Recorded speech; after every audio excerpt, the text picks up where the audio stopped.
Hey, you are listening to the Grumpy Guy BJJ Podcast.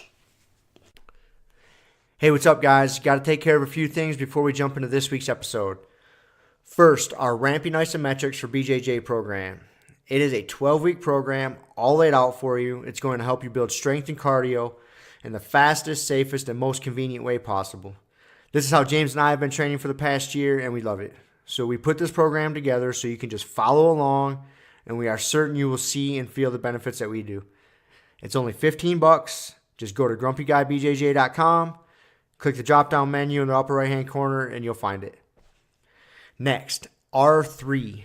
This is our K2 D3 supplement. It is a combination of those two vitamins, D3 and K2.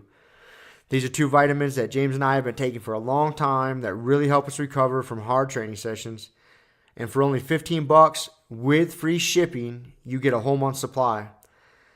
I was going to pull up some studies explaining the benefits of D3 and K2, but I'm not going to insult your intelligence and pretend to be a fucking scientist. I take it. It helps me recover. That's it. So for $15, check it out. And last but certainly not least, we have partnered up with Jiu-Jitsu.com. They have a ton of awesome BJJ instructionals, and they have hooked us up with a discount code for our listeners. It's Grumpy10. So what you got to do is you go to Jiu-Jitsu.com, which is DIGITSU.com. Find the instructionals you want, throw them in a shopping cart. In the little discount code box, you type in Grumpy10, which is just GRUMPY and the number 10, 10. That's it, no spaces. Boom, you get 10% off. You're up and running. They got a nice app you can download on your phone. That way you can take your instructionals right to the gym with you, watch the technique, drill it. It's a pretty sweet setup. So once again, DIGITSU.com. Discount code Grumpy10, GRUMPY10. Simple as that.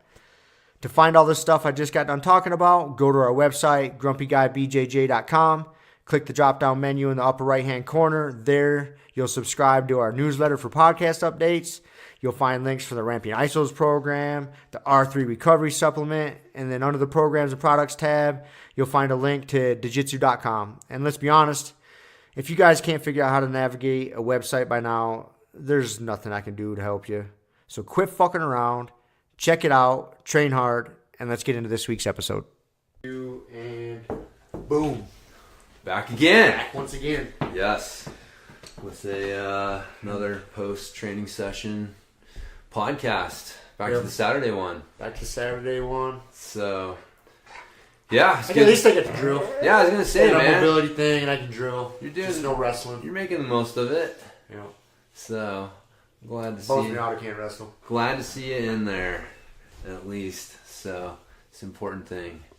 Yeah, you did go to the doctor. So what do you think you did to your knee you fractured? Oh, so they took an x-ray. Because that's the first step. Like, I think my ACL is torn, and I got to get an MRI. I mean, that's simple as that. Right. But you can't just fucking call an MRI place and say, hey, I need an MRI. It just doesn't work like that. You basically have to get a prescription for it. So I'm jumping through the fucking hoops. I went to go see a doc, and the first thing they do, they tug on your legs. He's like, yeah, it feels pretty fucking loose. You should get an MRI. I'm like, well, thank you, Captain Obvious. I'm jumping through but they also take an X-ray. That's just even though you can't see an ACL on an X-ray, it's just protocol. They have to jump through the hoops. Yeah. And so they X-ray both knees to do a comparative thing. Yeah, apparently at some point in time I fractured my left knee.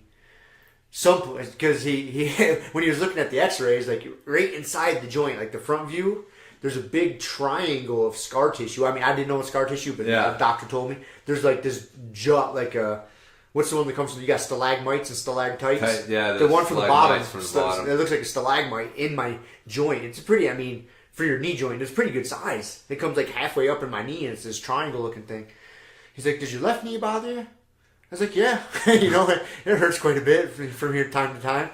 He's like, "Well, that's probably why." And he pointed at it, and I was like, "What's that?" He's like, "Well, that's scar tissue." He's like, "You fractured something in there, probably within the past year or so." Wow. And I was like, "Huh." I was like, "That explains it." Huh. I was like, because there's times where it fucking hurts. Yeah. But usually, like, I always just tie it into, like, if I don't stretch real good, my left hip gets real tight. And then when my left hip gets real tight, my left knee hurts pretty good. And I can shut that shit down. Like, I just go do some mobility and stretch my hip, and dude, I can get it to go away. Like, I figured it out. Well, I thought I figured it out. I didn't know I had a big chunk of scar tissue in maybe it. Maybe the injured knee was causing the hip to get tight. That could be. Which, you know, I mean, whatever, chicken or egg. I don't know. But it's probably still a good strategy to keep it going. But yeah, that's fucking crazy. So do you think you have any idea what you did? Yeah, I cannot recall. I mean, dude, I've been dinged up so many times and just like, deal with it. But you would think you know fracturing a knee. You would think so. Yeah, and you, like with your job. I don't know. I really can't recall. I really thought about it, but now I'm mad that I know. Because ever since now that I know I got scar tissue in there, I'm like, man, my left knee hurts.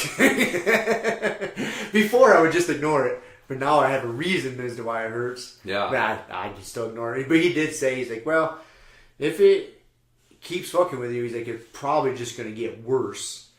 You know, to the point to where like the joint doesn't function great.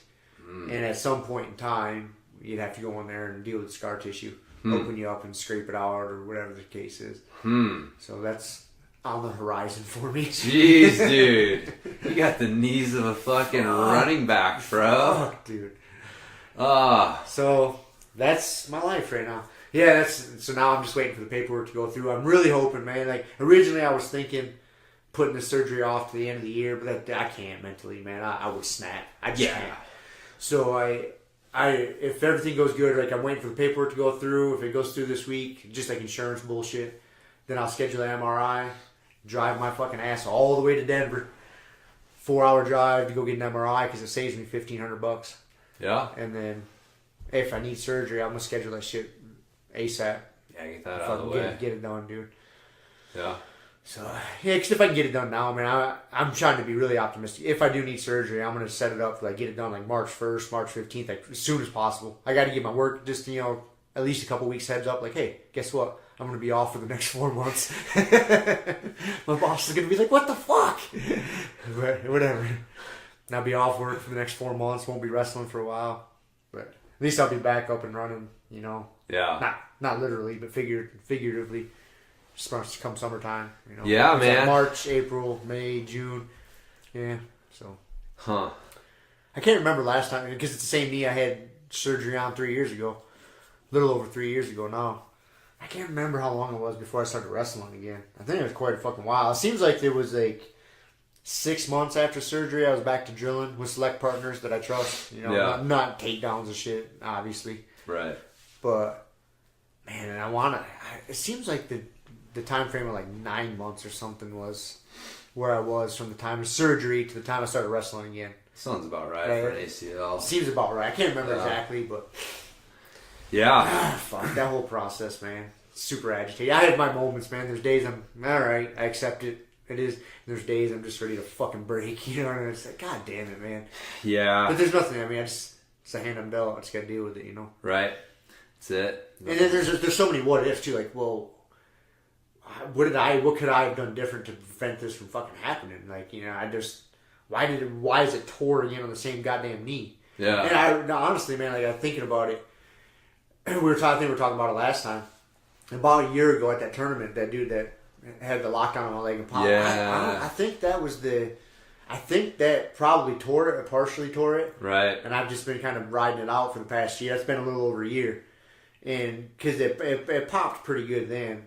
And then it didn't happen for a while after that. But then ever since then, over this past year, it's been dislocating on me more and more frequently. Mm-hmm. And then until this past, couple weeks. Yeah. To where it was just like I was to the point where it was about once a week the thing was dislocating on me while we were training. When my legs are fresh and my muscles are strong, it seems pretty solid. But as soon as especially my hamstring, once that gets tired and you get into the later rounds of the day, yeah, that fucker's it's popping out on me. It's almost a guarantee. Someone puts pressure on it the wrong way, or I post on it the wrong way, it fucking buckles. Mm. And I've ignored it. It happens quite a few times, and I just ignore it. I'm just like, oh, I fucking just swallow it, gut out the pain. The pain goes away pretty fast. Yeah. But at first it hurts pretty bad, and then it's just like, okay, I'm good, and I'm back to wrestling. But it's been happening too frequently. Something's not right, whether it's completely torn or semi-torn. I don't know. But fuck, man. Yeah, huh. Well, We play a rough game. it is, man. Definitely is. So, wish you all the best with that. But like I said, I'm glad to see you in there. I think last time you just fucking disappeared. Did you come in much when you were hurt last time? I don't remember. I've been trying to play, because there's a lot of lessons I learned from last time. Mistakes I made, like the recovery process. And so I've been replaying everything. Yeah. I almost wish I would have had like a journal. My ACL journal. My ACL journal, just so I could, learn from it. Yeah. And there's definitely things that are etched in my memory as far as like selecting a better therapist, physical therapist for my recovery. Yeah. That's a huge one. I do remember you're not I was fucking super happy. pissed, yeah, and I like the lady I'm gonna go to now, Jenna, our dry needling lady. Insurance doesn't cover her. She's not in the network. I don't care. I already set the money aside. I've talked to her like what a rehab program for post surgery would be. Yeah. And how much it would cost. And I've already set that money aside. So I already saved up, set that shit aside.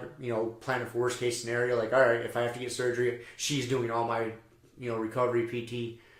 I'll just pay her out of my pocket. Yeah. Fucking insurance. It's worth it. It's worth it to me. It's a good lesson, man. Yeah. Good lesson. So that's the hard thing, man. I mean, most people don't realize that your average physical therapist is not trained how to deal with like athletes. They are not. And that word, like, you're an athlete. If you do jiu-jitsu, you're an athlete. Like it's. No, I'm not a fucking pro athlete. Right. I'm a hobbyist. You're doing something athletic. I'm doing something athletic, Like, and that's why I need to be healthy. I mean, yeah. There's people that go through life that don't need that and want, but no, dude. Like if I can't, it's not even in my lexicon of thinking. Like I can't. There's no way my life is not going to have jiu-jitsu in it. Yeah. So whatever I got to do to keep myself healthy to do it. That's it. It's as simple as that. Right. Yeah. Yeah. Yeah, and that's good. Like definitely finding a good therapist that you trust and knows how to deal with athletes is a huge. I was pretty part stoked. of it. I was worried going because I had to. I just got to jump through the hoops to get an MRI. So this stupid doctor's appointment I had to go to last week was literally just to meet those requirements so I can get an MRI. And I was nervous going in that I was going to have to. I was already forming an argument, or not an argument, but stating my case as to why I needed an MRI. Because some doctors won't prescribe it. Especially, I'm almost 40 years old. I'm just an average Joe. It's not like I'm a professional athlete or anything. Yeah. You know what I mean? And technically, you don't need an ACL. I mean, yeah, your hamstring. If your hamstrings give, that's why when your hamstring is tired shit goes out. Exactly. That's why. Exactly. Yeah. And so, I mean, I've even heard stories of people that are get to be 50 years old that insurance won't pay for an ACL surgery, or doctors are like, no, it's not worth it. And I'm like, fuck you. So I had already envisioned worst case scenario. Say, well, okay, what if this doctor says, no, you don't need an MRI. We're not going to worry about fixing it. I was envisioning him saying all this shit. Okay, I was thinking I was a goddamn fucking lawyer going to go in and argue my case. Not even a hesitation, dude. He's lay down on the table. He asked me some questions. He took my good leg, quote unquote, my left leg, and was yanking around on it, get a feel to compare. Yeah. Then he went over to my right leg, was yanking, and he was getting after it too. I was impressed. I was oh, this guy's fucking. Because I hate it when people are all gingerly with you. No, man, do your job, fucking figure it out. And he was yanking on my other leg pretty good too. He's yeah, feels pretty loose.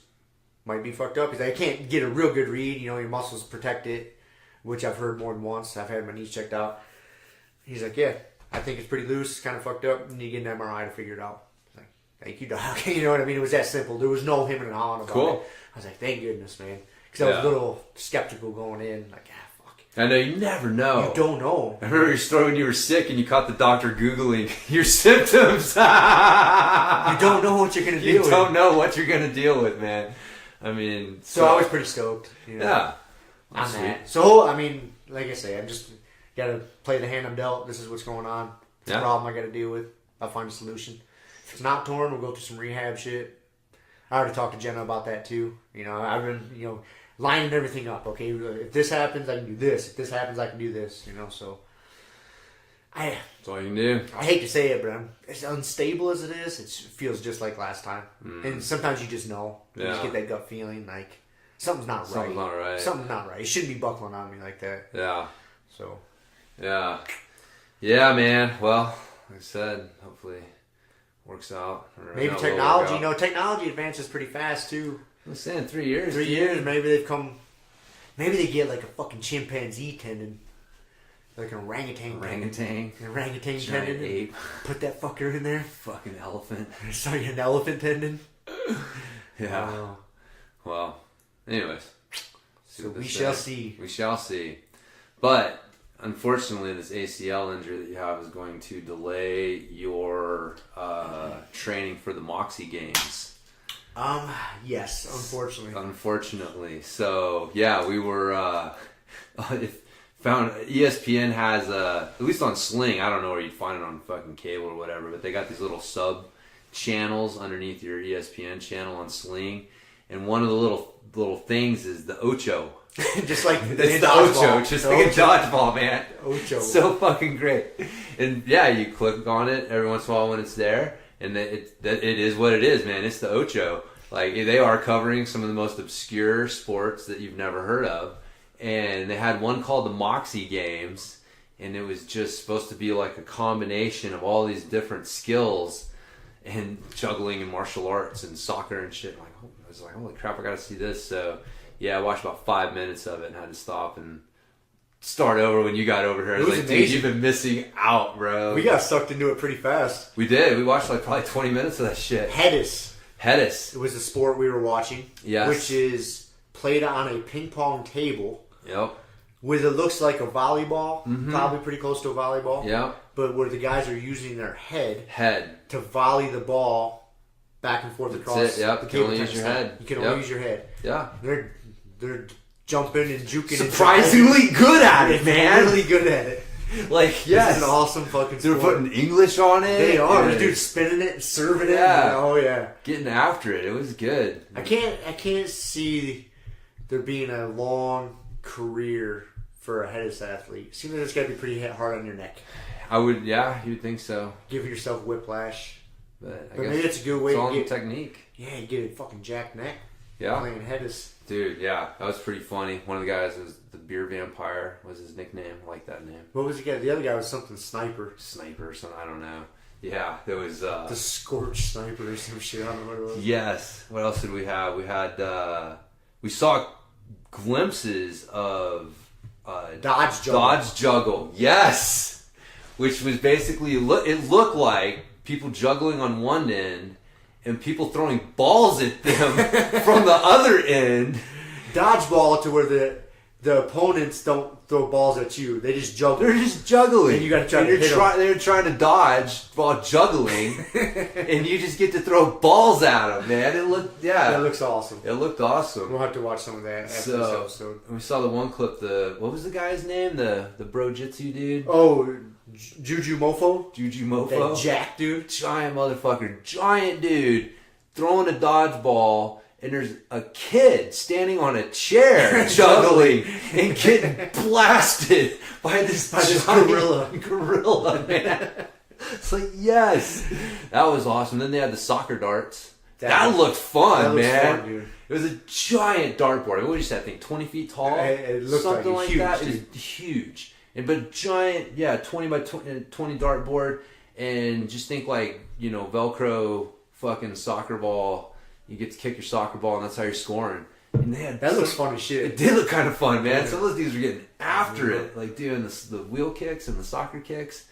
Because they had that one, I don't know what you call the volleyball with your feet. Yeah, there's a name for it. Yeah. That's a badass sport. Yeah, I've seen that one too, a couple clips. Like, those guys are... That's insane. Super athletic with their legs, man. I mean, you have Hedis on one end and that on the other. Foot volleyball on the other. Foot volley on the other. You notice that the foot volleyball game, whatever that's called, was played by a bunch of Asian dudes. Yeah. And the Hedis was played by some Germans. Unathletic white guys. Yeah. It seemed like they were all Germans. Was it? I think so. I can't tell all those flags apart from each other over there. Oh, I didn't even see. But it was definitely they were European. Oh, I didn't pick up on that. I think German's like the black, yellow, red. Yeah, or maybe it's Czechoslovakia. That's not even a fucking country. That's going back, man. Jesus Christ. I'm such an American. My geography sucks. But man, again, it's not fair because we're the United States of America. Dude, you go over to Europe and ask half those people if they've heard of fucking Oklahoma or North Dakota, and they're like, what? No, I've never heard of that place. And it's like, they're fucking bigger than like half the countries over here, right? Like, but so it's funny how we're all like, oh, the Americans don't know shit. And it's like, man, just because all you guys got to know is America, New York and LA, and you guys think you got it all figured out, and because we don't know every little fucking country and every little thing about them.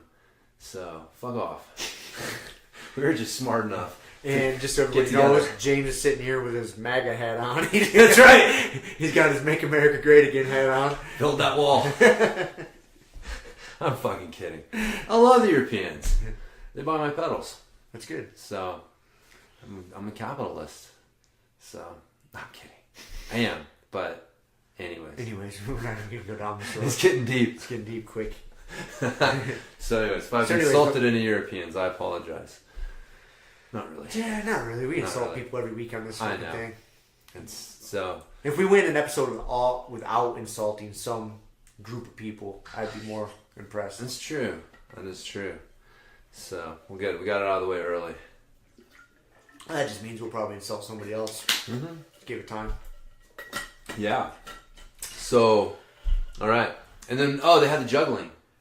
That chick from Salt Lake City was badass. She was badass. Yeah. She made juggling look cool. I mean, juggling is fucking cool. What those guys were doing? Yeah. That's pretty badass, man. Getting after it. It made me look up. I really like watching the rings. I mean, the clubs. Yeah. The clubs are cool to watch, but like to me, like I can't even wrap my mind around figuring that out. But the rings, like, okay. Because you don't have to catch those any certain way. Right. You know what I mean? It's kind of like the balls, but I yeah. think it's like the transition from the balls, because you got to have more of the hand position like you would with the clubs to catch those. For some reason, I just thought that was cool shit. So I looked at Amazon, like, how much do juggling rings cost? Maybe this is what I can do when I'm laid up for ACL surgeries. Yeah, it's good for your ACL. Learn to juggle, chasing rings around. Yeah, maybe not. Changing directions wouldn't be good. Dude, that's, again, it's kind of on subject. There's a guy named John Wall who plays for the Washington Wizards. And he was already out for the season for knee surgery. And somehow he slipped and fell in his house and tore his Achilles. Oh, fuck. And this dude is worth $40 million a year. He just signed a contract last year for basically an average of $40 million, $160 million for 4 years. And so he's out next year, just out. And so the team just owes him, because they're all guaranteed. Basketball contracts are all guaranteed. Really? Yeah. He's going to be making more than I will be on short-term disability. Yes. Yeah. Just a touch more. For sure. Just a touch more. For sure. Holy shit. Dude, that'd be funny if you had like Aflac or something. I'm out of work. Collecting Aflac. Yes. I'm only going to get 30 mil instead of 40 mil. These motherfuckers. No, but yeah, it's so anyways, that just kind of blew my mind. Those are insane numbers. Like, how's a human being worth $40 million? But apparently they are. So. I can't even I try to wrap my mind around that. It's I can't figure it out. No. I don't know what I'd do. Yeah. I'd probably be dead. With $40 million? $40 million. Because I'd have spare time, get into stupid hobbies. That's Who true. knows? I can see it going bad for me. I wouldn't mind trying. I wouldn't mind finding out. Right. Yeah, I'm with you on that. I wouldn't mind trying it. People tell me money's not all, it seems, but I bet you it's I pretty wouldn't great. mind checking it out. I bet you it's pretty great to have $40 million. Yeah. At the very least, you can just train jiu-jitsu. So. And then when you get fucked up, it's no big deal to pay to fix it. That's right. You get the best. Get the best. You just get like stem cell every week. Just shot right into your fucking shots. eyeballs. Who cares? All of it. All just go fucking IV drip stem cells just on a weekly basis. It's part of your recovery routine. Dude, I wonder how much money you could drop on recovery. Dude, if you really were like. I think, man, I just heard the statistic the other day, and I can say that. I think it was LeBron James. Yeah, I'm pretty sure it was LeBron James they were talking about. That he spends, it was like $1.2 million a year in recovery. taking care of himself. Interesting. Yeah. Recovery. Yeah. I'm pretty sure it was LeBron James. Just from like massages and physical therapy and whatever. All shit, Or everything. Everything. Yeah. So much time is spent on recovery. I'm like, damn. Yeah. $1 million a year on recovery. Yeah, but when you're a pro athlete, man, that's your gig. It's a good investment. Yep. For sure. But, I mean, that's the thing, though. It's always, you can't invest $1 million a year, but there's definitely... The takeaway from that for everybody else is recovery is important. So, like, if you neglect it, it's like you're going to have to pay the price eventually. So... Yeah, you can't avoid it. Something's going to give on you eventually. Yeah. So, yeah. It's good. Look at you with the fucking sports stats. I'm sure it was on some I was on a podcast. That's right. I mean, I listen to a lot of podcasts. I'm not sure which one it was. Yeah. Any other interesting snippets from the week? I did have some, but they escaped me. I was prepared. I had wrote some notes throughout the week. I read notes. How do you write down notes? I wrote them down, and then I misplaced them in my house. And then I remember I went looking for them this morning. I was my time management skills were a little not up to par this morning. Yeah. I was trying to do too much shit. And I was like, oh, fuck, I had to get out the door. And then I looked around, I was like, because I had those notes ready to go.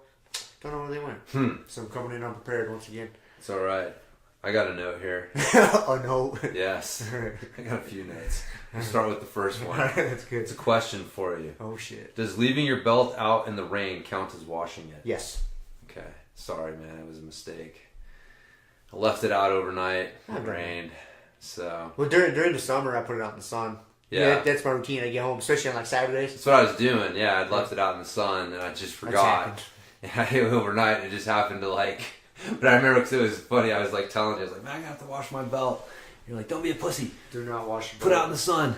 So, and then it ended up raining on it. So I was like, fuck. It's not. I didn't do it on purpose. No. Right. So I don't know if it counts. I think there's an intention to washing your belt.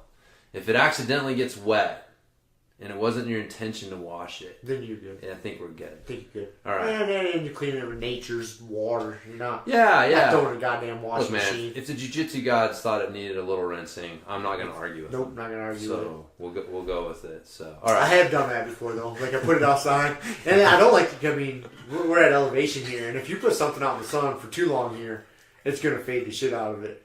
And I did that with my first black belt, my lucky one.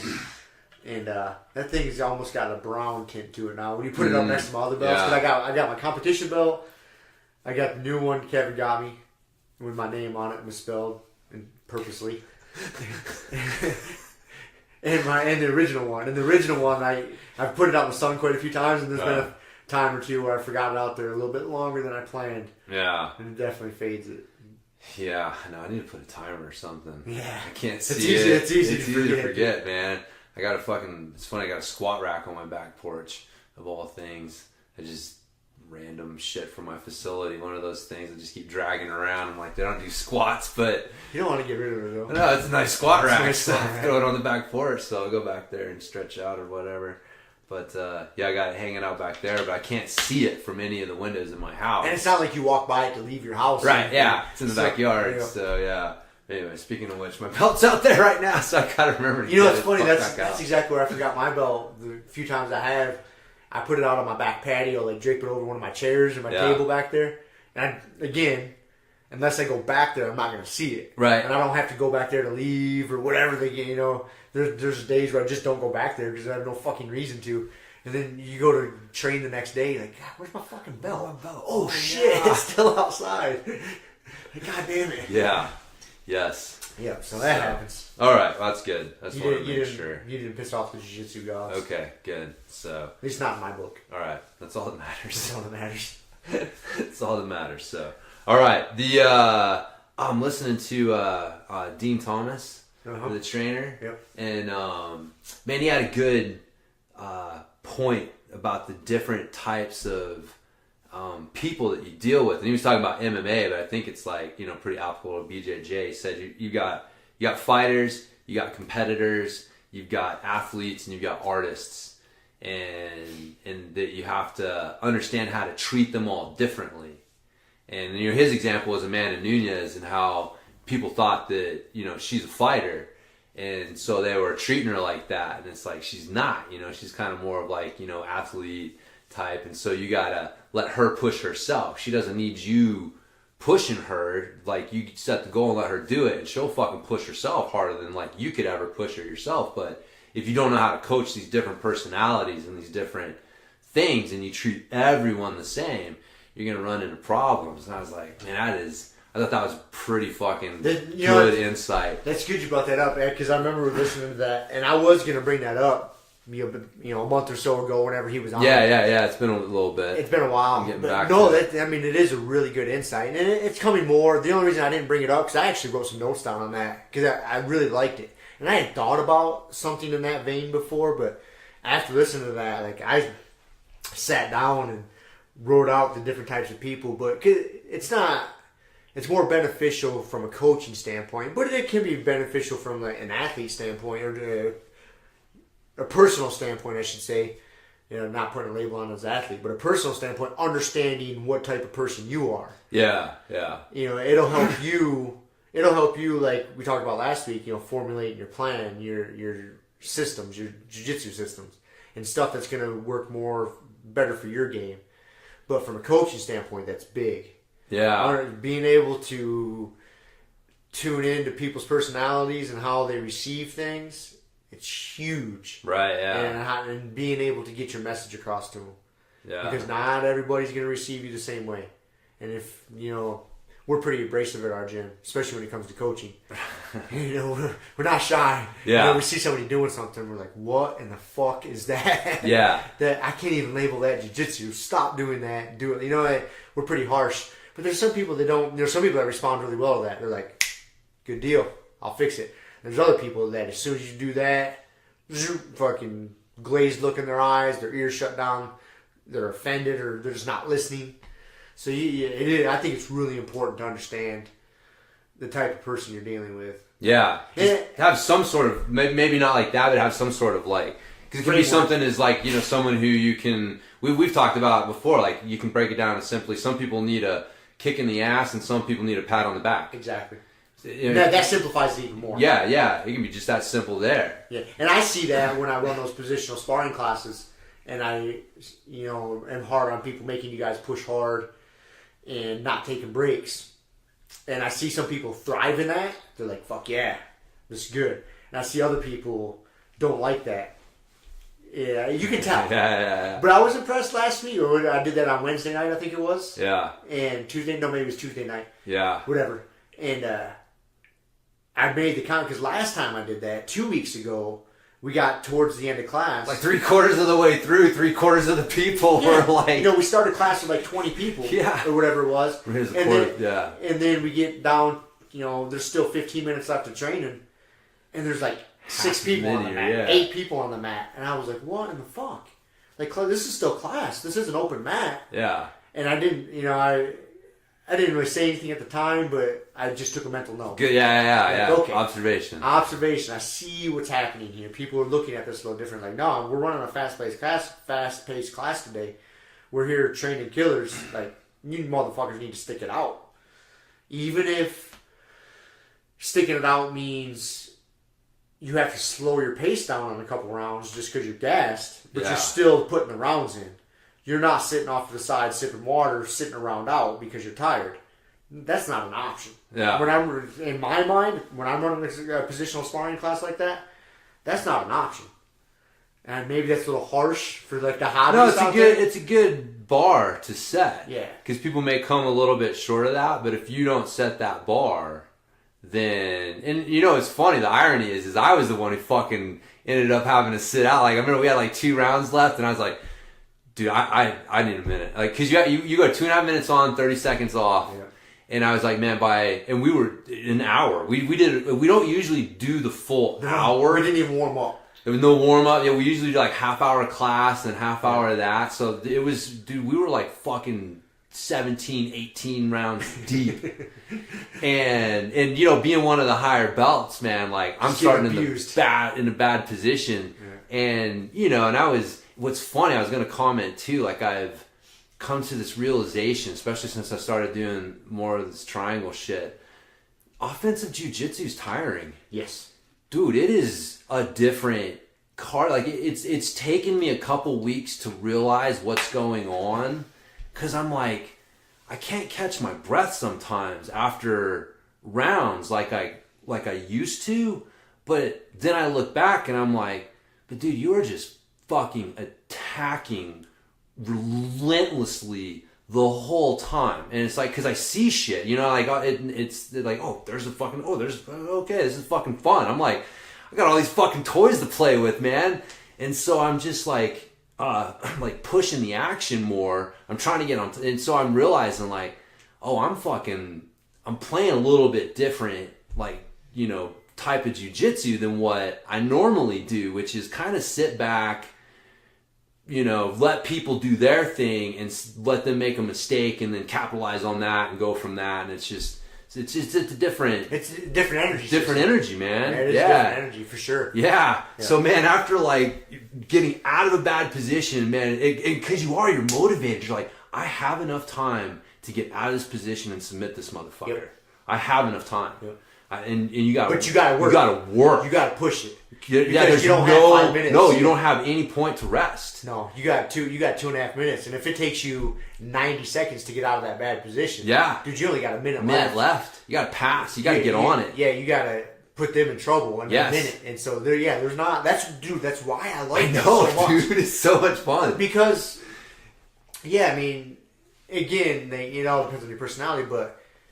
You get the 10. Once you get pretty good at jiu-jitsu and your defense is good, you can slow the game down. Yeah. And so if you need a breather, like especially defense, if you got good frames and you can control things, and if they're not really attacking, like you can find rest periods here and there. Yeah. But if you're pushing the pace, it's a different thing. And short rounds and short rests. Yeah.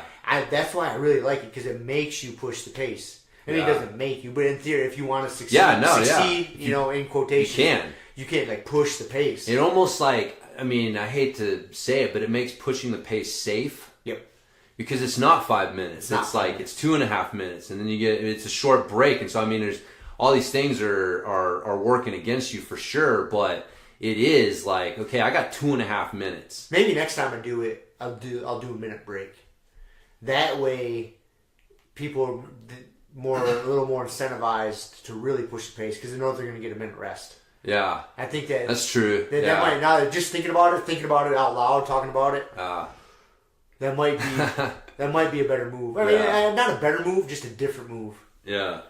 That way you can empty that gas tank and you have a minute to recover. Yeah. A minute's a decent time to recover in between training rounds. Yeah, it's easy to cut it back if it seems like it's starting to get like too much, but I think because that might encourage people to go a little bit harder and faster. Yeah. I'm glad we're talking about that. Yeah, no, man. Nah, you guys are pushing hard. Because I remember I made that comment before we got going. Like, listen, this is class. There isn't taking a round off because you're fucking tired. Yeah. Just suck it up. This is an hour long. You guys are going to suffer tonight. Yeah. It's just come to terms with that fact right now. Here goes the timer. Yeah. And I think a lot of people listened. I didn't see. We had like an odd number, so once in a while somebody was sitting out. Yeah. Which is just unavoidable. That happens. But I didn't see. Until the end, I didn't see like the same person voluntarily being the odd man out. Yeah, no. But everybody stuck it through, man. I was impressed.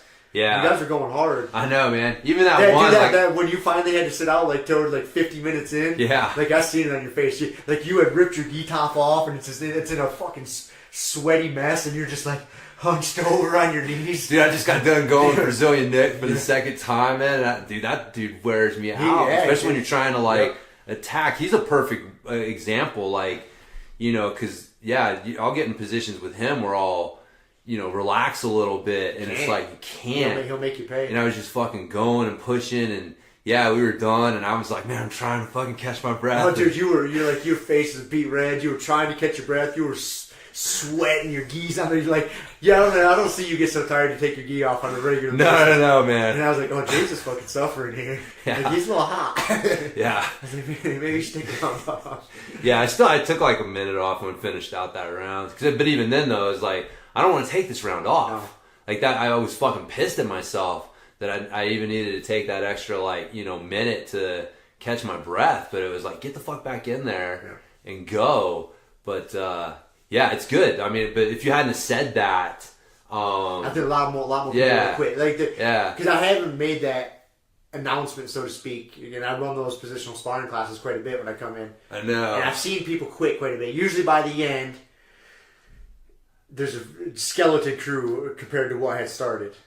And that shit annoys me, man. I know there's people in there that are just hobbyists and doing it for fun. But we're in there sharpening. We're fucking in there training killers. In my eyes, I want a team of fucking monsters. I don't want a team of people. Oh, it's really hot. I need to take a round off. Oh, I'm really tired. My muscles are cramping. Fuck you. That's not how this works. Yeah. This is a tough ass fucking activity, sport, martial art, whatever. Like, grind this shit out. Like, you're gonna be so much happier with yourself when you go home that night. Yeah. Knowing that you were suffering that bad and you just kept going. I physically, mentally, everything. I get short fused when I see people quitting. So after I saw that, and I was like, okay, there ain't no quitting tonight. I think, I will say, because the thing was, man, is I was doing this assessment again. Maybe I did bitch out, but I don't think you bitched out. That's what I'm not getting at. But no, I don't think so. Well, I guess my thing is there's a difference between needing a mental break and needing a real physical break. Yeah.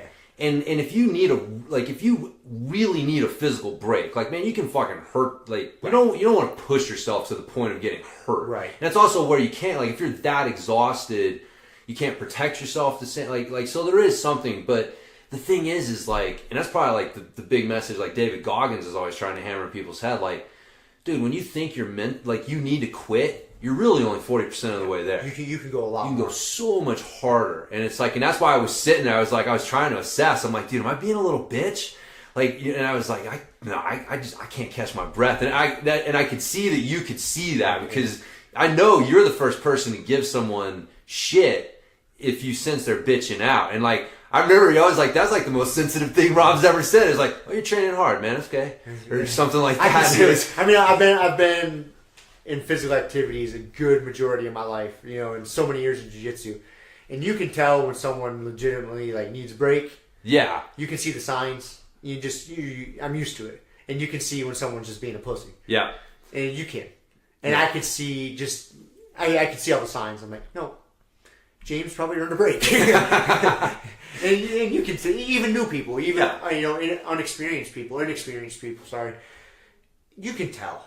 Right. Yeah, you can tell to where there's sometimes I'll see a new guy to where maybe just looking at him I can physically he probably doesn't need a break, but I can see he hasn't made himself that tired in a long fucking time. Yes. And he's not sure how to deal with it. He's in such deep waters now. He doesn't know how to deal with it. He doesn't know that he's going to be all right. He needs to take a round. Yes. He needs to figure out he's going to be okay. And almost realize oh, I was okay. Yeah, I was okay. Yeah. This hurt I was experiencing, it wasn't that bad. Yeah. Yes, I was hot. Yes, I was out of breath. Yes, I was sweating. And my opponent was dripping sweat into my eye and my ear. It sucked. But I was actually okay. Yeah. And that's a lesson you have to learn. Yep. But you don't learn that lesson if you quit too goddamn soon.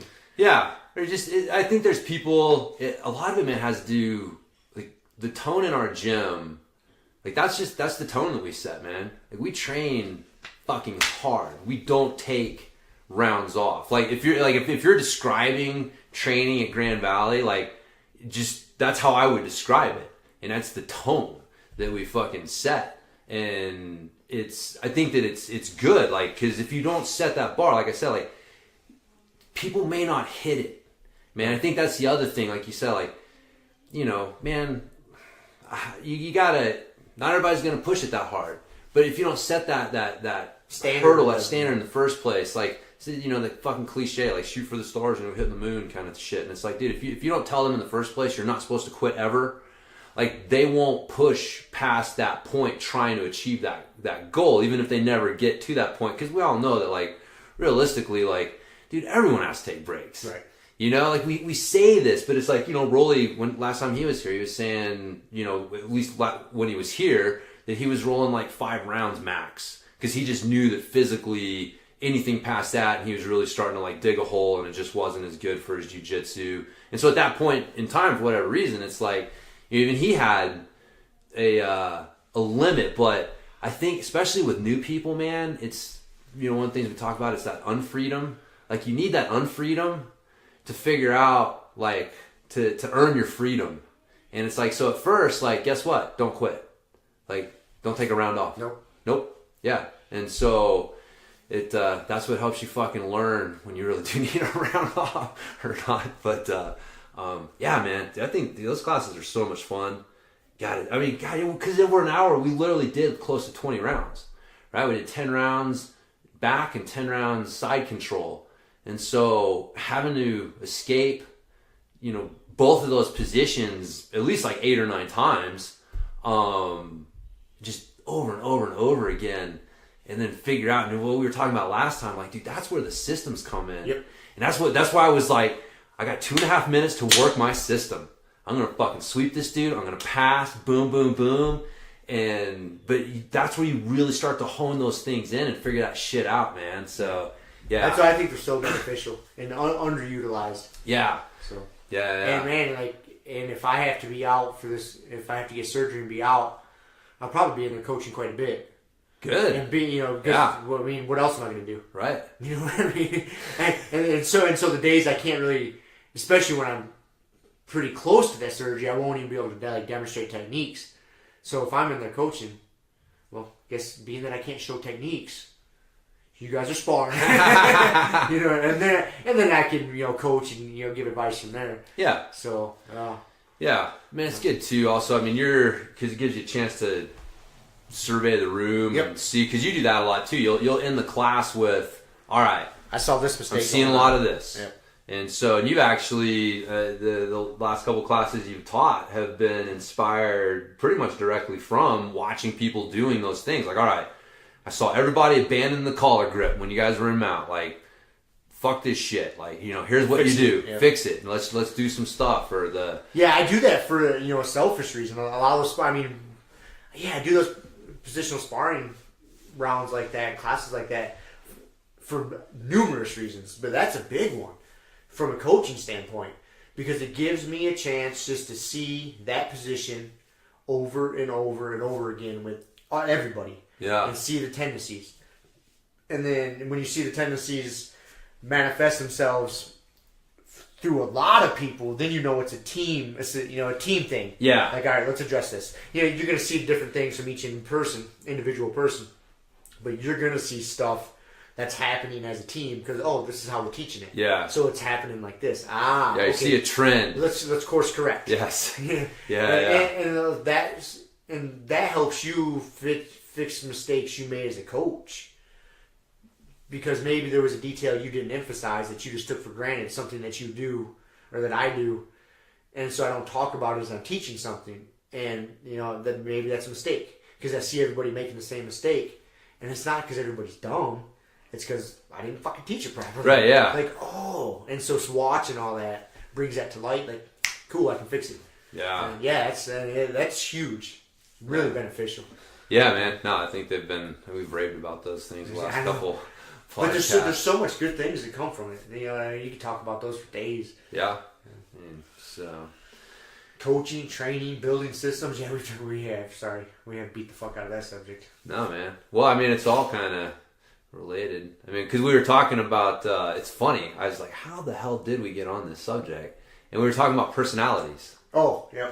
Which is and just that you have to kind of understand who you're dealing with and what their. It's really like, what's their motivation, you know? And I like he's, you know, like the fighter. I mean, that makes sense. That's just someone who I just like to fight.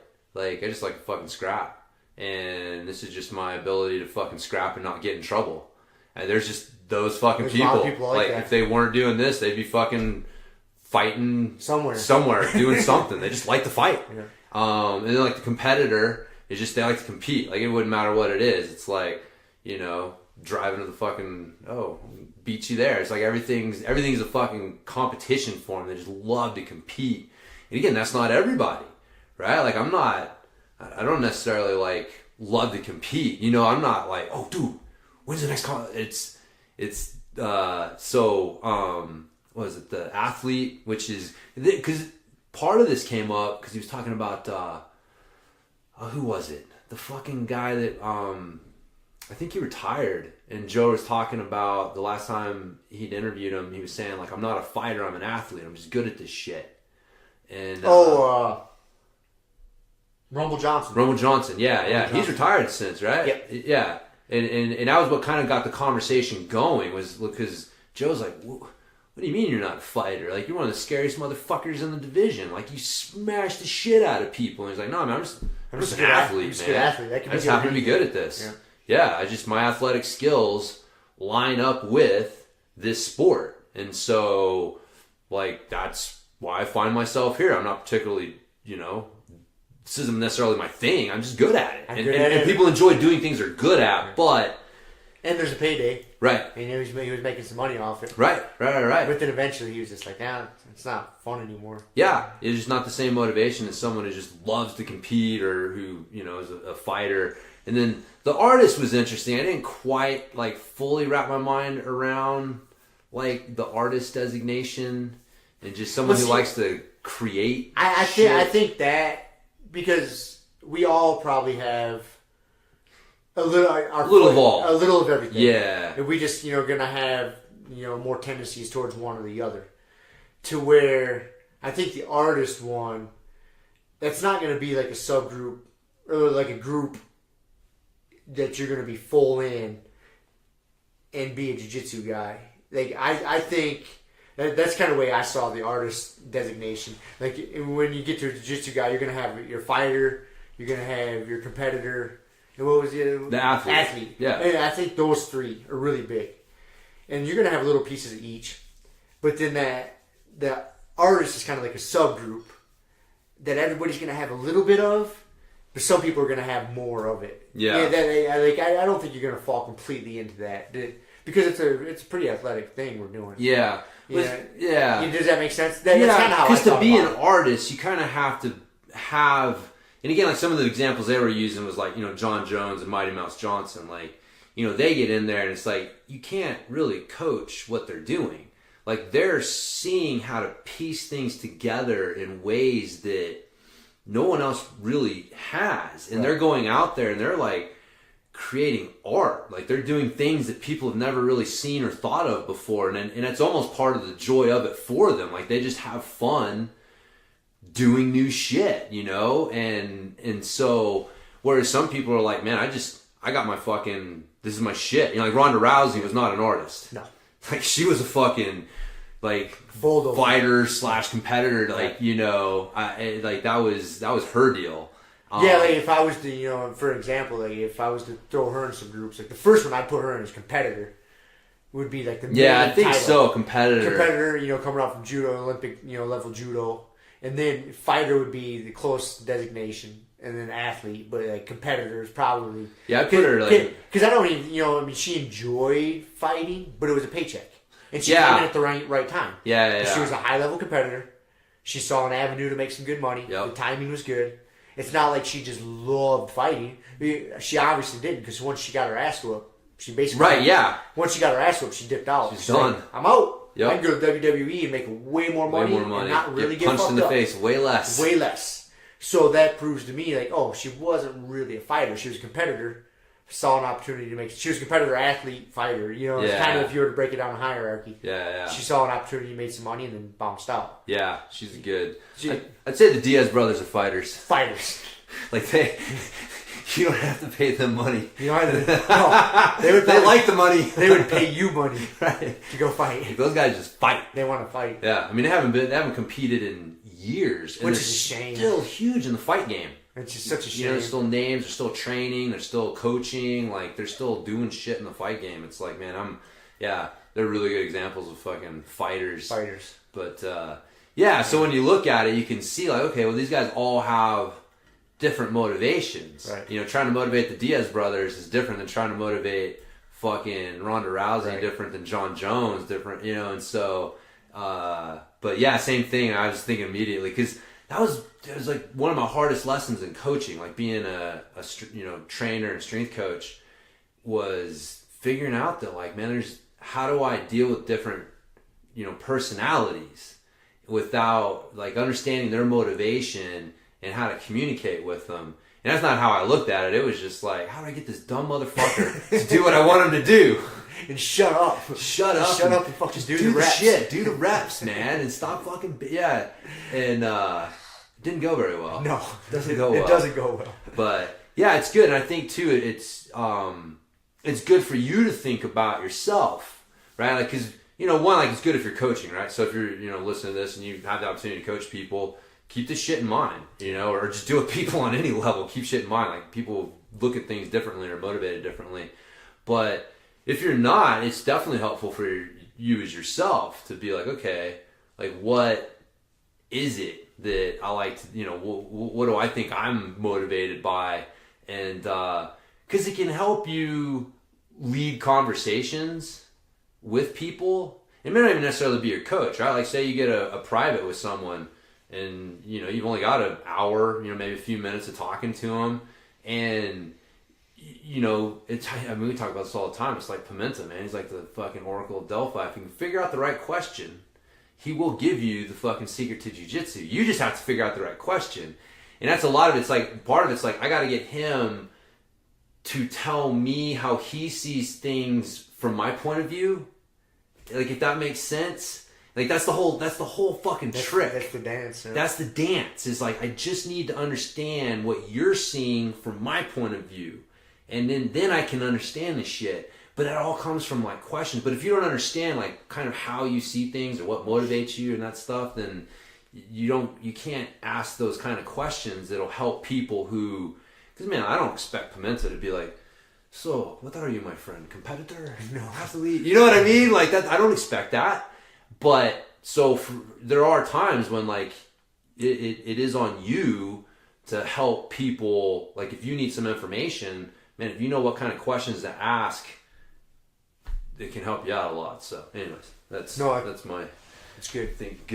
Good thing to think about with that. So, yeah. That's good. Yeah. I'm glad we got to talk about that. It's funny when you said, though, Dean Thomas, the trainer, like, he's an old school MMA dude. Yeah. Like, he was one of the pioneers, like, in the early days of the UFC. Like, he fought quite a bit. I remember watching him fight. Like, I remember really liked to watch him fight. He's been around a long ass time, man. Yeah.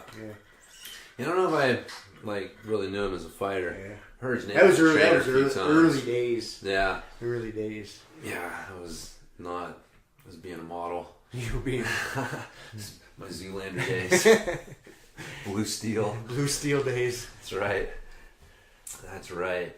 So yeah, no, man, I liked him. He's got a lot of good. That was a good interview. So speaking of interviews, did you listen to the Twitter dude? Jack Dorsey? No. JRE? He's the Twitter dude. The guy who was like the CEO of Twitter, Jack Dorsey, was on Joe Rogan's podcast Really? last week. Yeah, it's kind of funny, man. It was interesting. It wasn't the best interview in the world, but it stirred up a bunch of shit because a lot of people felt like they didn't Joe didn't press him on some of the more important subjects. Yeah. And Joe's even admitted, he's like, yeah, I went back and listened, and maybe I could have done things different. And there was a lot of speculation, because the Cash App is a big sponsor of the JRE, and Twitter actually Cash App is owned by Twitter. And so he's the CEO of that shit too, or like Square. Like he's the CEO of the company that owns the Cash App, whatever it's Square, Twitter, whatever the fuck it is. And so everybody's like, oh, well, he's one of the biggest sponsors, so of course he's gonna give him softball questions. But it was just listening to like that just made me start thinking more about like just fucking social media, man. It's just such a cancer on society, isn't it? I think it is, dude. I really think I'm rooted down on that thought process. Like I really think like social media is kind of like cigarettes were back. When was it? Back in like the 60s, to where like doctors were prescribing cigarettes to people and shit. Like help them lose weight, or whatever they were prescribing. Yeah. I don't know what the fuck they were prescribing it for, but there was prescriptions. No, it was for losing weight. That was one of the main things. And then now, lo and behold, they're like, oh hey, this causes cancer and kills you. Maybe you shouldn't smoke these things. dude, I think that's like where social media is. It's like, this is a fucking locust in our society, just killing us. But people don't realize it yet. Yeah. And, I don't know. Yeah. That just got me. I mean, that's not what their interview was about. But right. him being on there just really got me thinking about it and all the problems that spawn from fucking social media. Yeah, like, I'm interested to listen to the interview, but I can it's just... opened up a whole plethora of fucking problems. Yeah, and, it has. And problems we're not even aware of that are slowly building right now that are gonna collect that bill later on down the road. Yeah. And we've talked about it before. I could go on for hours about it, but man, it just rooted me down even more. I'm like, fucking social media, man. Like, it's... Well, I was telling, because Shiloh's at an interesting spot. She's 13, so she's getting to where, you know, she doesn't have social media, but...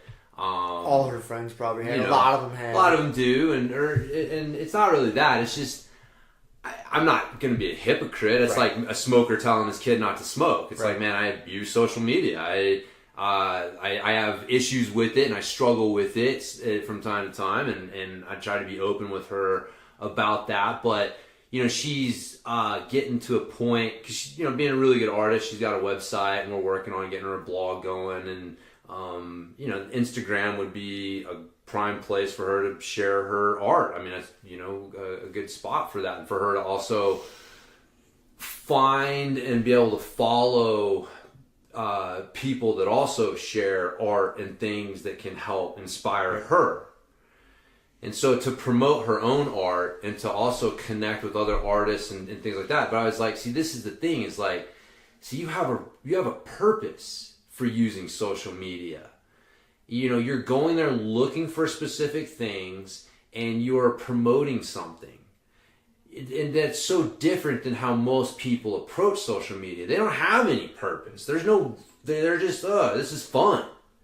And so they get on there, and then it's just like, you get sucked into stupid arguments. You get sucked into posting shit thinking that it matters. It's ridiculous. And I that is the biggest thing, is because it is, like, for me, I mean, I've talked about, like, the Angles 90 is a perfect example. Like, I love that training tool. I probably never would have come across it if it wasn't for Instagram. And I don't know how else I really would have found it. And so, so that's, and there's other things that I've come across that way. So, like, I like to go to Facebook and social media and see, and Instagram stuff, and I want to see one of the things I'm mainly looking at is the advertisements. Because that's what I want to see. Like, I want to buy shit that'll help me, or I have, like, jujitsu shit that I'll, you know, people, and so I'm looking for something to inspire me to get my fucking training going, but there's a reason to fucking use it. And it's when I find when I don't have a reason, like, or my reason, the worst reason of all, is to go to check your fucking likes. God damn it, dude. I feel so dirty. So unhealthy. So dirty when I realize that's the only reason I fucking logged on here. I just wanted to see if somebody liked my post. It's like, you whore. You dirty whore. But that's a hard thing to resist.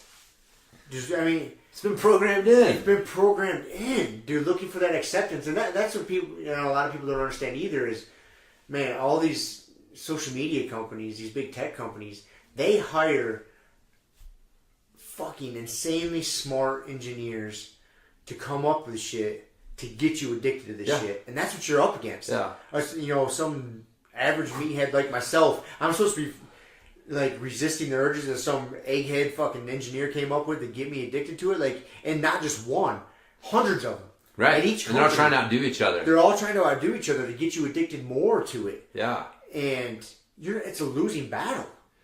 Yep. You know what I mean? It's like slapping hands with Pimenta and jumping on, like, you know you're getting fucked up. Yeah. You know what I mean? But at least there's benefit from that.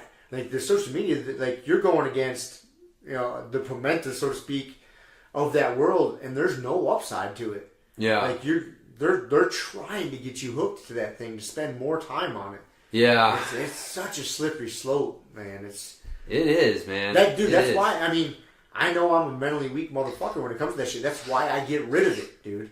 And sometimes it'll come up and catch you. And you're like, whoa, wait a second. What, you know, and then I start thinking, okay, What is the best armbar escape in the world? Don't get armbar. Don't get an armbar. What's the best triangle escape in the world? Don't get stuck in a fucking triangle. That's the way I see social media. Like, guess what? If I don't have it, I'm not getting fucking sucked into it. So do that shit. I'm done with it. Like, just because it's such a slippery slope, and it's just for me, like I don't fucking need it. Yeah. It's just unhealthy and on all gamuts. It's unhealthy. I got sucked into that fucking Fitbit bullshit. That's right. I didn't. You unfriended everyone. Everybody. I was like, Rob's probably getting inundated with requests, and he just freaked out one day. I freaked out. I snapped. I unfriended everybody. You know, on so many levels. I was like, one, because it's just another social media platform. Right. That's all it is. All it is. It took me about a week, 2 weeks to realize it, and I was like, wait a second. I told you that. I was like joking. I was like, this is a social media platform, but you find it acceptable because I'm competing. You competing and using your steps. And so then I got mad at myself for that. I was like, oh, I'm unfriending all these motherfuckers and setting all my account to private because I use it just to track my activity. Yeah. I like to track my sleep with it. I like to track my activity. Like, I like it for that. Yeah. But I don't need. And then I was like, okay, because I see external motivation as being like weak ass pussy bullshit. Like, if I can't motivate myself, I'm not judging anybody. If you need that shit for motivation, more power to you. But if I see that in myself, I'm like, you pussy motherfucker. They motivate yourself. Take care of yourself. I don't need to fucking compete with somebody or need somebody telling me, oh, good job on all your steps.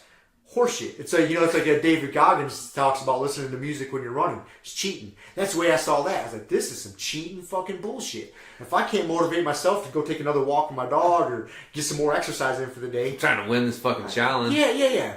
Bullshit. Yeah. That's it. I'm out. Yeah. It took, again, I got put into that triangle and I didn't see it coming. I'm like, motherfucker. That's funny. That's why I was telling you. I was like, dude, you're turning Fitbit into Tinder. Nah, it's just a social media platform that you're fucking. That these people are sucking you into. I was so mad at myself. When I started stalking you, and I looked at some of those people's accounts, and I realized, like, I mean, they're basically like a social media account. Just like Instagram, they can post pictures and blog and videos and they get you. How they got me is because you'll get like. You got to be friends with people to get into challenges. Yeah. And so they'll send you like a friend request and a challenge request. Like, oh, cool, you get all these challenges. So I was all pumped, like, oh, because you can max out like 10 challenges a week.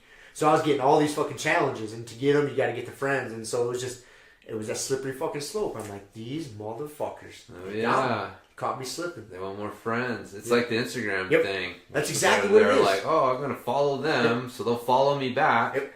So I can increase my followers. Yeah, so I can tell everyone I've got 10,000 followers. It's awesome. It's like, dude, I got 500 friends on Fitbit. I'm awesome. Yeah. I snapped. That's funny, man. I thought so. Kiel all of a sudden was like, is Rob still your friend on Fitbit? Nope. And I was like, nope. Nobody. And she was like, good. I thought I would have made him mad or something. I was like, no, he's done. Damn it, I missed my opportunity to fuck with her. I should have just unfriended her. I unfriended everybody and left you and Shiloh on there and unfriended Kelly. Damn it, I missed my opportunity. That would have been the play. That would have been the play. That's funny, man. But she makes me sourdough bread every week. I know. So that wouldn't have been a good play. We love her. Oh. She wouldn't. In fact, she wouldn't have believed it anyways. No, she wouldn't. She sees through my bullshit. I know. It's funny. So yeah, I snapped. I got sucked into the social media bullshit. Yeah. Disguised as a fitness endeavor. So was the Twitter anything interesting off the Twitter shit? There was kind of nothing like really. I mean, there was some interesting things. Nothing super noteworthy. But the really interesting thing is how pissed off like a lot of people got and all the hate he was getting because he didn't ask like some of the tough questions and like why certain people are getting banned. It's a private fucking company, assholes. They can do whatever they want. I don't gotta explain shit to shit. That's what's kind of funny is though because he talks about like it's basically like a human right to communicate, and so it should be an open platform. But it's like no, not necessarily. Open platform's called anarchy. Yeah, so I don't know. It's a weird conversation. But I guess they're gonna do a part 2. Cool. And get into the shit the questions they didn't get into. So that'll be interesting when they do a part 2. Yeah. I always find that interesting. It's like, dude, none of these things are like public institutions. No. Like people should be more fucking pissed off at Congress and like shit like that. You know what I mean? Like if people were as organized in their hate of Twitter and all that bullshit, like that's what blows my mind. Like who the fuck cares? Like, you know, this is part of this little puppet show that, like, you know, I definitely don't believe in the Illuminati, but I do believe that there is, like, the way that power works, whether consciously or unconsciously, throughout time, is to distract people from what's really going on. That's how power works. Because if people really paid attention, then, you know, like I've said before, I think the president's one of those things. People get all distracted. They hate Donald Trump. Hate that motherfucker. That's the best thing that ever happened for the fucking, for a lot of people. Because now they're not paying attention again to like the assholes who are the real problem, which are the fucking congressmen who that can get reelected for lifetime. And it's so fucking like, but it's the president. And it's the bait and switch. They're just dangling that carrot over here. So he is. They're paying attention. He's on Twitter making ridiculous posts and all kinds of shit. Yes. And totally distracting you from what's going on in the background. 100%. 100%. That's what I look at with like Twitter and all this shit. People like, I mean, I've never gotten into Twitter. Like, I literally, man, if I have spent 15 minutes on Twitter in my entire life, and the vast majority of that was probably setting up my fucking Twitter account back in the day. Like, I still remember when Twitter started. Because I remember one of the people that I followed in the fitness industry was real big on it. And he was like, dude, this is going to be the next big thing. I just remember like, what the fuck, Twitter? What? 180 characters? Get the fuck out of here, you know? And lo and behold, here it is. And it's like I've never spent any time on it. I've never interacted with it. So it's like this whole other... It's weird, you know? It's like this thing that everyone talks about. It's like I don't know, have you spent any time on it? Like not as much as I did Facebook or Instagram. Okay, so we're kind of in the same boat. Kind of the same boat. I mean, I spent a little bit of time on it, but it was by the time I started kind of getting into it, it was just like, God damn, another outlet, another social media platform. Like I can kind of see what Facebook and Instagram is, and I think to really get balls deep in Twitter, it's a little bit of a mental shift. It's used a little different. It's different. And I was just like, dude, by then I was already kind of checking out on social media. I'm like, dude, I'm out. Like, I'm spending too much time on this other shit. Like, I can't. To me, I don't understand. Get into another one. Yeah, and it's like, it seems so, like, my personality doesn't understand it. Because again, I said the first time I heard it, I'm like, I don't fucking understand this. I kind of understand Facebook, kind of understand Instagram. I don't get the whole 100, you know, the short shit, and then how fast it goes. It's like you if you're gonna be on Twitter, you gotta be on Twitter. Yeah. Like all the time. It's like an alternate universe for you that you live in almost 24/7. And like that's the thing to me that really just fucking blows my mind, is to think about how many people, I mean, even like Joe Rogan's one of them. He fucking talks about Twitter. Got way more experience than I do. And I'm just like, man, I can't wrap my mind around like how you have that fucking, like that thing in your brain just hanging over your brain all the time. Like Twitter, I posted something, oh, what's somebody doing on Twitter? It's like fucking crazy. But yeah, how distracting is that from what really matters? Right. And yeah, dude, it's just a fucking modern day circus. It is. Circus and bread, baby. It's fucking circus. Circus and bread. That's how you keep that's how the Roman emperor stayed in power. You just keep them entertained. Again, it really is. It's like, why did they fucking put on all those shows? Why did they do that shit? It's to keep people distracted from what's really going on. Shit's falling apart, people.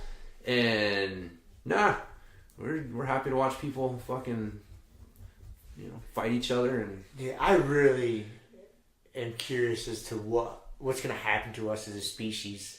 And like how soft we're gonna end up getting. Like, where's this all going? Where is this going? It's scary. Like, I'm not necessarily a doom and gloom guy. I'll be dead and gone before I think there's real heavy consequences.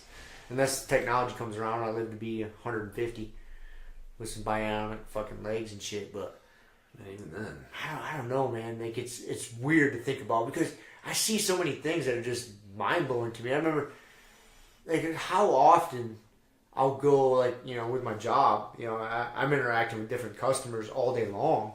as I'm doing deliveries and this and that.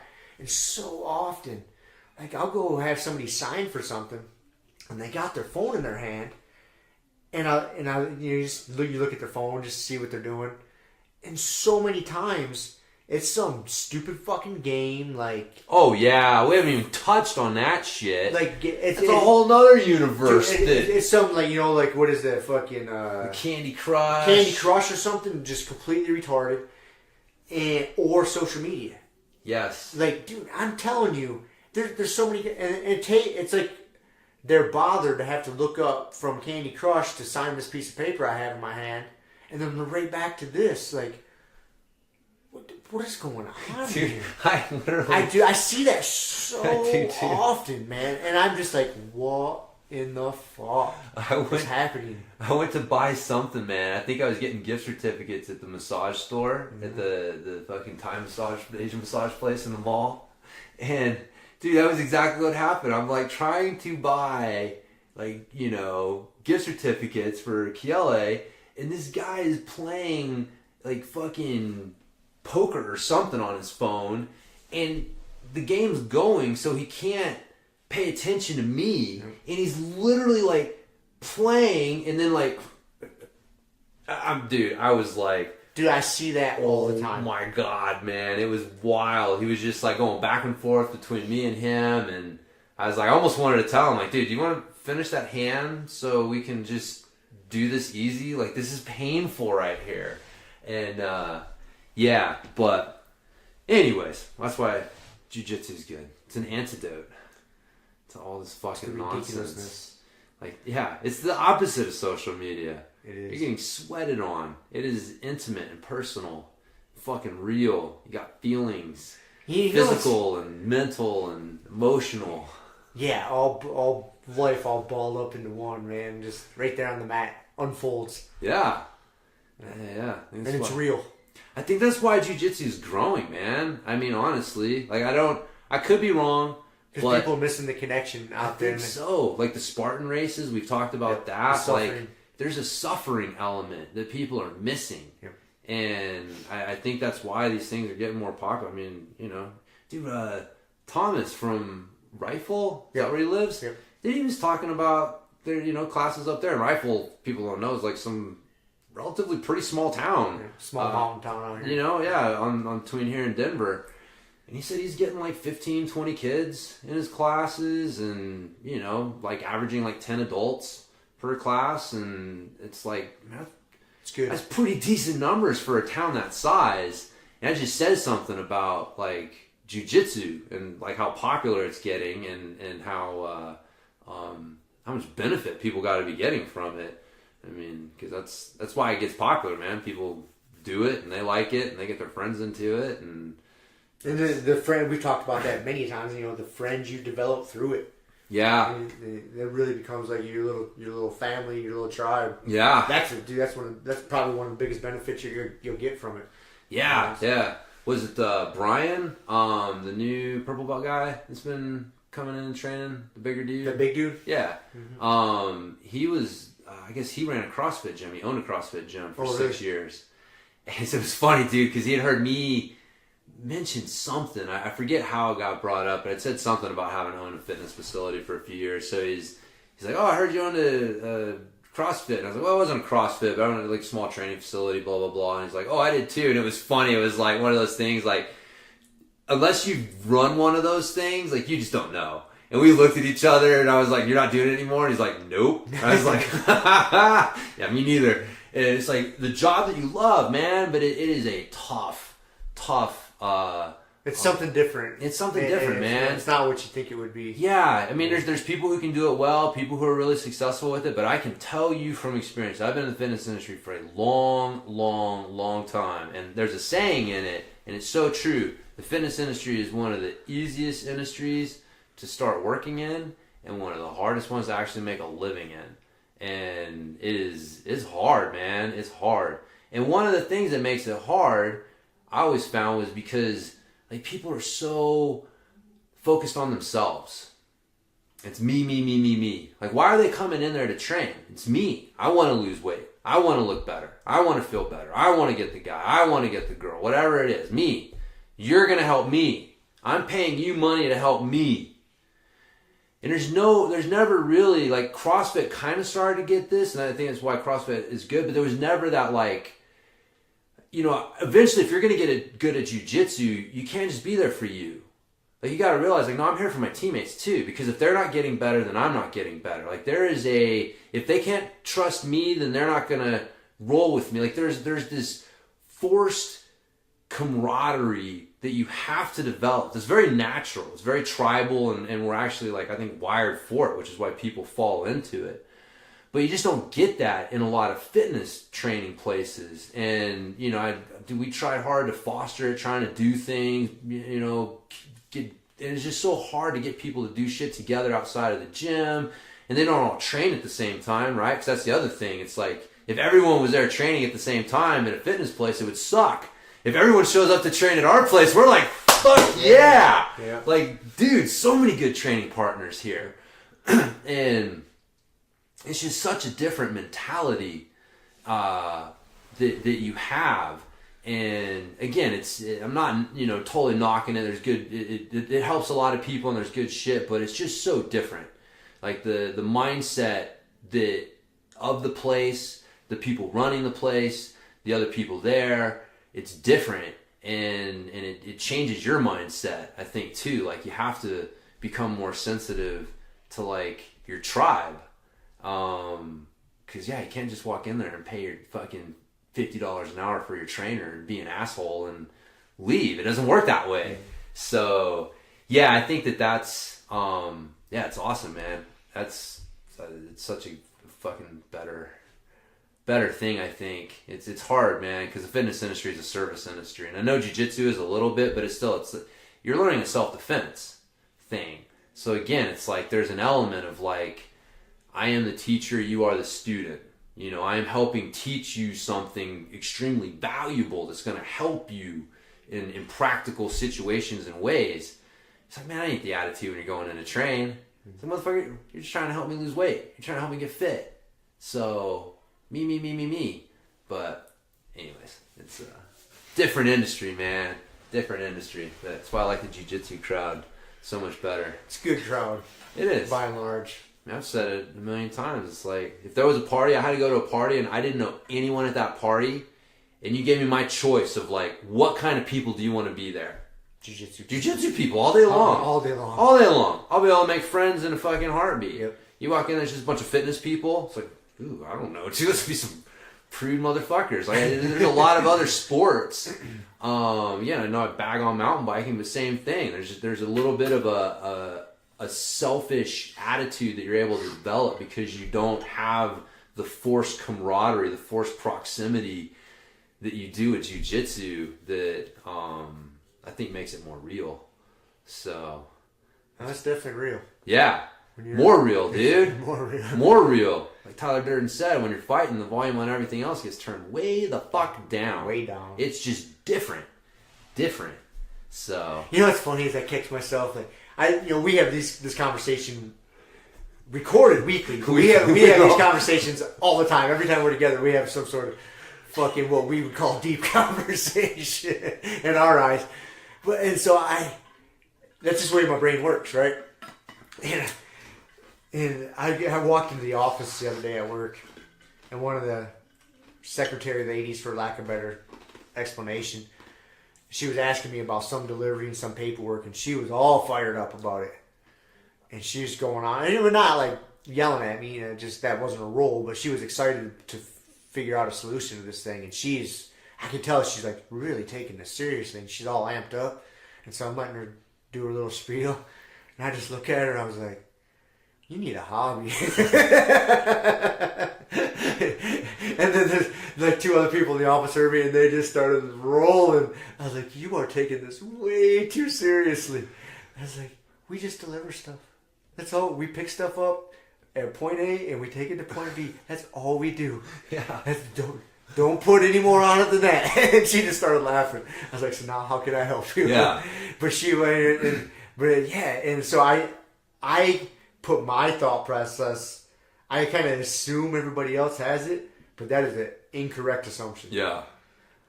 that more often than not, that is a wrong assumption to have. And yeah, but my volume for all that other shit is just turned down. And I just chuckle when I see someone getting all fired up about it. Like, hey, it's going to be okay. Be all right, man. It's going to be all right. Yeah. We dropped it off over here, or we don't drop it off over here. That's it. Like, Sun will come up tomorrow, man. Guess what? The world will keep on spinning. That's right. That's right. Yeah, perspective, man. That is another thing a lot of people. It keeps us saying, yeah. I need that because it keeps. I can't imagine being wound all tight about like what I do for a living. Yeah. I can't imagine because if I was, then it wouldn't be enjoyable. I wouldn't take it for what it is. Like I'm earning a paycheck. It keeps my lights on and food in my fridge. I don't look at it much beyond that. I try not to die or get hurt in the process. It can be slightly dangerous sometimes. Tough to execute from time to time. Time to time, there's some challenges, but that's it, man.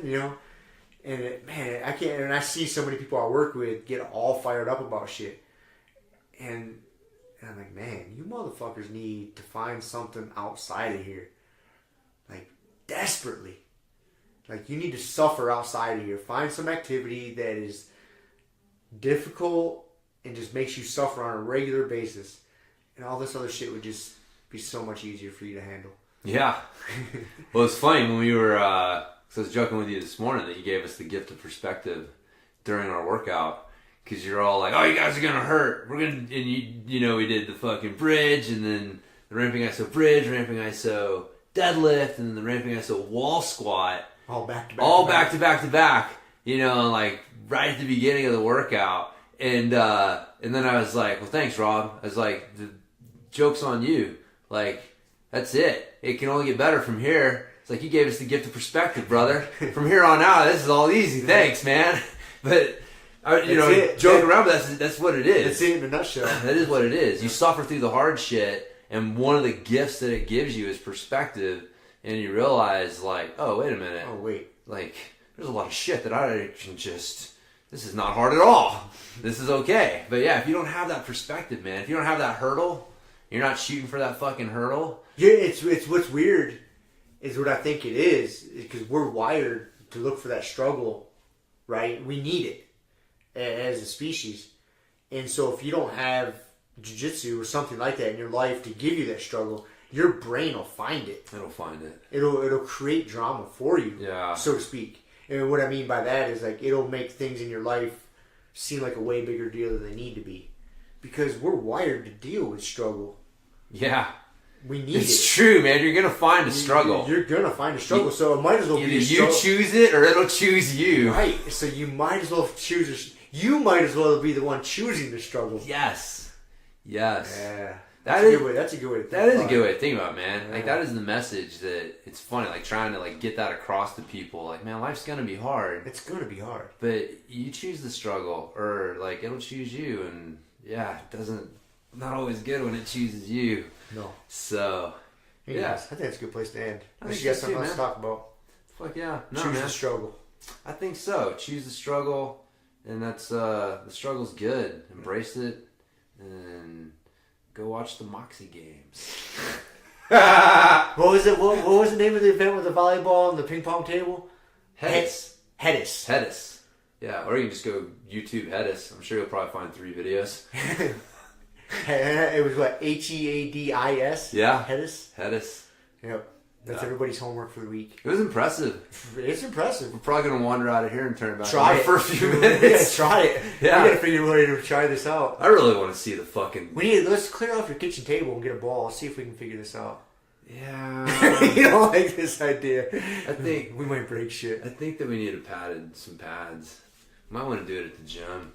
Yeah. So we don't break stuff. That's right. But, yeah. Oh, congrats to our coach on his win last night. Fuck yeah. In Fight to Win Pro.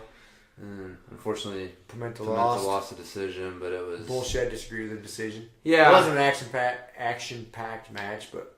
It was, I'm sure he'll agree, man, when you leave it to the refs. That's what happens. Yeah, because it's different. It's not points, it's submission only.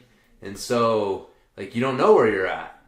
It's like, so you're like, when the match ends, it's like, well, it's out of your control. It's out of your control 100%. There's no, like score. It's like, okay, how did that guy feel about it? How did that guy feel about it? And how did that guy feel about it? And was he watching the match or was he fucking scrolling on Instagram? Dude, yeah, they gotta. Seth does a good job with Fight Point Pro. I'm just joking. Yeah. So, but I was wondering, man, they gotta change those judges out. They do. Yeah, they change the judges out regularly. 30, 40 matches. Well, if you watch when the judges come up, yeah, they are almost different for every match. Okay, they change. They must have.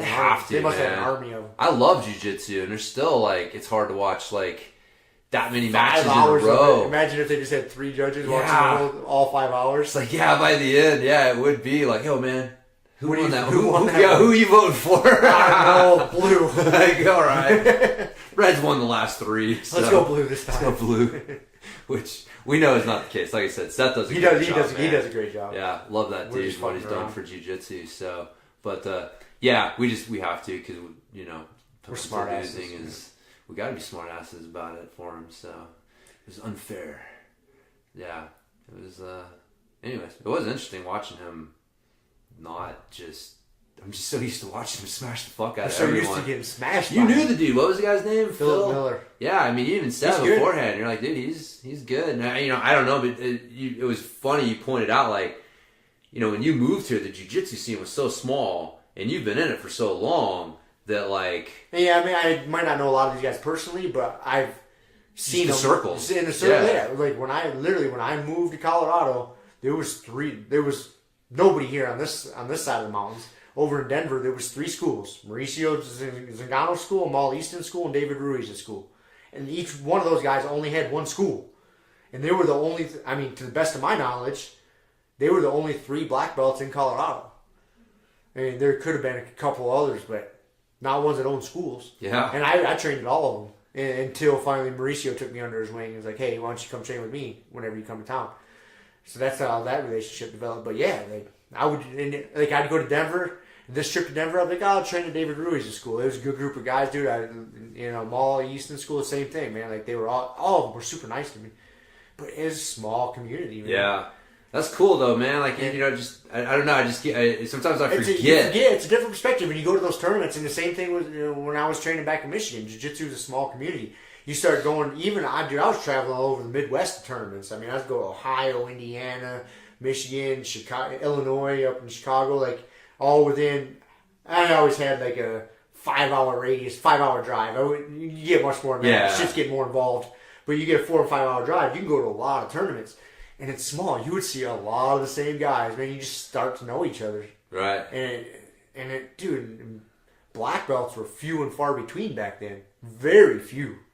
Now, I remember, I'm pretty sure, I'd say almost 100% sure, when I first started training jiu-jitsu, there wasn't a jiu-jitsu black belt in Michigan. There was the highest ranked guy. My coach was purple belt, and there might have been a brown belt. Yeah. And we were affiliated, with Kaiki in jiu-jitsu, and so we had a black belt that would come in once in a while, but there wasn't a black belt in Michigan. Yeah. And then I think the first black belt that popped up was in Ohio. He was a solo black belt. Huh. So that's how small the community. It's funny, different states, dude. That's just. I don't know the guy personally, but I know he's been around a long time. Yeah. Dude, I knew he was legit. And so. He was, man. He freaking stalled out Pimenta enough to get a win out of it. But yeah, Pimenta was having trouble getting past his guard. I think if Kevin would have slapped Pimenta in the face before the match and got him all fired up. We needed beast mode Pimenta. We needed not conservative. Angry. Yeah, we needed an angry Pimenta. We didn't see an angry Pimenta. No, but anyways. Choose the struggle. That's a lesson. Struggle. That's a lesson from today. That's right, man. I like that one. Cool. All right, brother. Okay, call it a wrap. See you motherfuckers later. See ya. Thank you for listening to the Grumpy Guy BJJ Podcast. Thank you all for listening. You can find us on Podbean, Apple Podcasts, Spotify, and wherever else you listen to podcasts. Please make sure to subscribe and leave us a review. It really does help and will allow us to keep putting out episodes. If you have any questions, comments, or ideas, hit us up at grumpyguybjj@gmail.com. Also, go to our website, grumpyguybjj.com, and get signed up for podcast updates and get our free BJJ Improvement Starter Kit. That's it for now, so get on the mat, train hard, and talk to you all next week.